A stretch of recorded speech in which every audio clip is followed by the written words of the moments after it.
Brothers in Arms Hell's Highway is a direct continuation of the Brothers in Arms storyline, and brings back characters that fans of the series are already well invested in.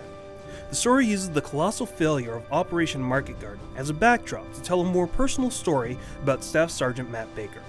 Baker is trying to deal with the emotional toll of losing people that have died under his command, and many characters from previous games are referenced in interesting ways.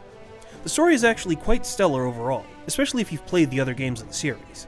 It's a very cinematic experience with characters that you feel for, and although you'll get the most out of it if you've played the other games, everything is well explained for those new to the series. In other words, if you're a fan of Hollywood-style World War II drama, there is much to like. The game will feel very comfortable if you've played other Brothers in Arms games. This is not a series about non-stop action, but is about tactically controlling individual fire teams to outsmart the enemy. You're given control of up to 3 teams at a time and can direct them to certain locations or order them to fire on enemy soldiers. The teams each have their own strengths and weaknesses, so you have to be very strategic about how you use them. For example, you can send machine gunners or bazooka teams to dish out suppressing fire while you flank the unsuspecting Nazis. Unfortunately, directing your buddies only works most of the time. Sometimes they'll leap over objects and expose themselves to fire for no reason, or better yet, warp around to positions that make no logical sense. It can be frustrating to have a carefully laid out trap get foobarred by one of your own soldiers.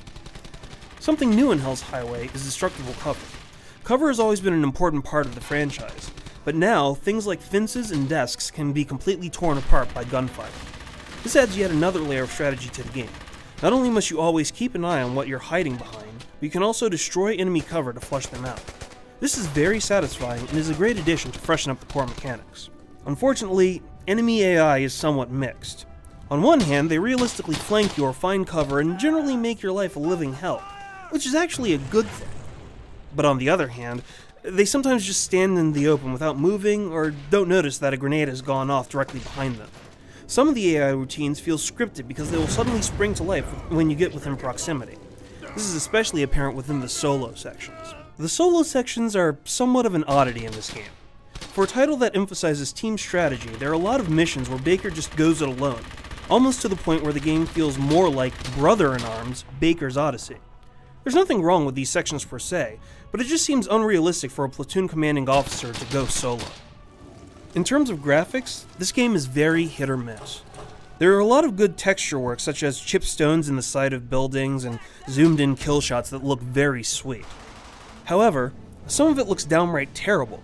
Some of the grass and flowers are just 2D textures, and random slowdown and render pop-in haunts cutscenes throughout the entire game. There's also this annoying grain filter that gives everything an unnatural sheen and constantly calls attention to itself. It's disappointing that the graphics are not more consistent because shoddy graphics can really take you out of the experience quickly.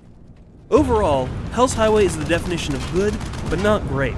The superb story and presentation is hampered by the game's technical limitations, but the game is still worth playing if you're itching to find out what befalls Sergeant Baker and his brothers in arms. For the full written review, regroup and head over to IGN.com.